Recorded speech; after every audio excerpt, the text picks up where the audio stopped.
really started last year. I actually say addicted to drugs and alcohol, the partying scene. Wasn't really living the best life. Last year, at the beginning of the year, on January 8th, my dad had passed away. And so that kind of just set the table. Long story short, after that, I came home and kind of just confessed to my mom what I was doing. Through that, I was able to get off the things I was on and really get a clear mind of what my life looked like at that point.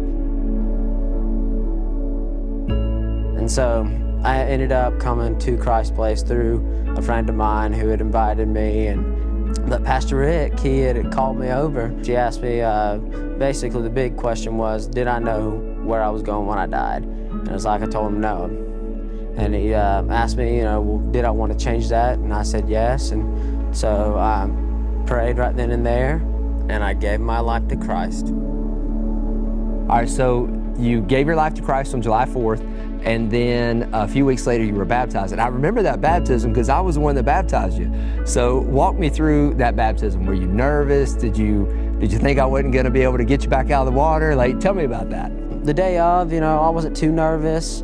I wasn't not saying not nervous. I was a little afraid too that I was going to get dropped because I'm not necessarily a small person. And it was nothing to really do with you. It was just me in my head. But in the end, it didn't really matter. I got baptized.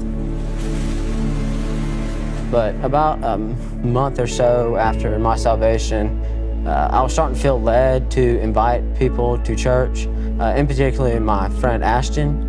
I know from my small knowledge that he had some background in church, but I didn't know what extent and what they really looked like.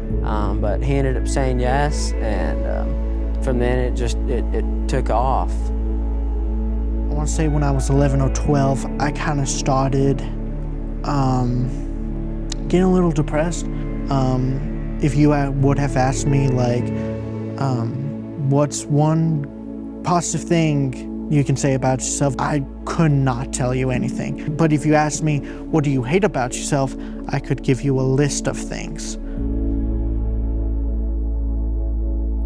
So sorry, you invite Ashton to church. You actually bring him with you. You guys get here super early that morning. Walk me through what was going on in that service. What were you thinking?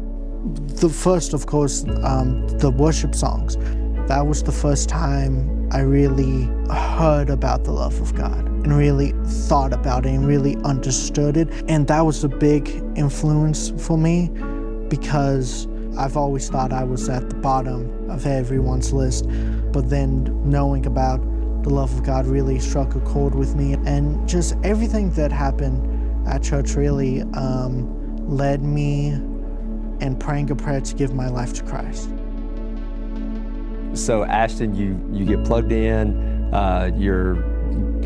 come to service all morning, and then that afternoon you guys met together with Pastor Rick. He kind of walked you through what next steps would look like, and then you get baptized. So tell me about your baptism. I personally wanted to get baptized as soon as possible, and eventually I was finally able to get baptized, and of course I did the one thing Josh told me not to do.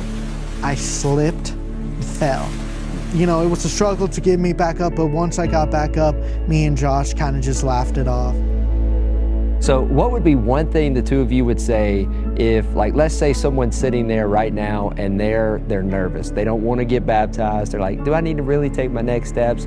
Or maybe they're questioning, am I supposed to do this? What would the two of you say? Yeah, if I had just a couple words to say, I would say a phrase that Pastor Ben Garrison says a lot. You just got to let go and let God. And that's really so true. That's what I would tell people, is that the love that you'll receive back is more than the hate that you'll receive back. Yes, get baptized. Not only is it a fulfilling thing, but it's also being obedient to the Lord. And I'd say that it is a very important thing for people who are saved to take your next step. Take the step of getting baptized. That's great.